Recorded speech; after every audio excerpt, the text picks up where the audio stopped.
കൂട്ടുകാരെ, വീട് പണിയുടെ അവസാന ഭാഗമാകുമ്പോഴുണ്ടാവുന്ന ആ ഒരു തിരക്കുണ്ടല്ലോ, അത് പറഞ്ഞറിയിക്കാൻ പറ്റത്തില്ല. അതിനിടയിൽ കൂടി പണിക്കാർക്കെല്ലാവർക്കും ശ്രദ്ധയും തെറ്റുന്നാണ്ട് കണ്ടോ പോയനെ. പണിക്കാരെല്ലാവരും കൂടി കൂട്ടിയിടിയാണ്. പെയിന്റുകാർ, മേസന്മാർ, കബോർഡിന്റെ പണിക്കാർ തുടങ്ങി എല്ലാവരും ഉണ്ട് കേട്ടോ.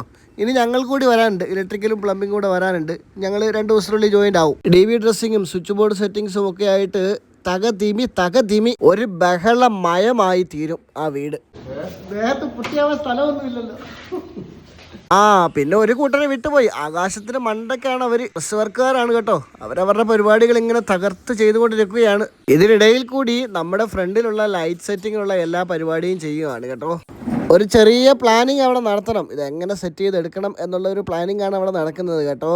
അതിനുവേണ്ടിയുള്ള ചർച്ച, അതിഗംഭീരമായ ചർച്ചയാണ് അവിടെ നടക്കുന്നത്. പാർലമെന്റ് ചർച്ച പോലെയല്ല അടിച്ചു പിരിയാൻ. തീരുമാനം കൃത്യമായിട്ടുണ്ടായി. സിറ്റ് ഔട്ടിൽ നിന്നും പോളിഷിംഗുകാരെ എടുത്ത് പുറത്താക്കി. എന്നിട്ട് നമ്മൾ നമ്മുടെ പരിപാടിയുമായിട്ട് മുമ്പോട്ട് പോവുകയാണ്. അതിനിടയിൽ വെൽഡിങ് ചെയ്യുന്ന ചേട്ടന് ലാസ്റ്റ് ഒരു സംശയം. ആ സംശയവും കൂടി തീർത്തതിന് ശേഷം ഫിറ്റ് ചെയ്യാൻ തുടങ്ങി. നമ്മുടെ മേസന്മാർ നല്ല തകർത്ത് അവിടെ പരിപാടിയാണ്. എല്ലാവരും കുശാലായിട്ട് പണി നടന്നുകൊണ്ടിരിക്കുകയാണ് കേട്ടോ. പിന്നെ നമ്മുടെ തച്ചൻ ഫാമിലിയുടെ അനന്തരാവകാശികൾ അവരവരുടെ പരിപാടിയുമായിട്ട് അതിഗംഭീരമായിട്ട് മുമ്പോട്ട് പോയിക്കൊണ്ടിരിക്കുകയാണ്.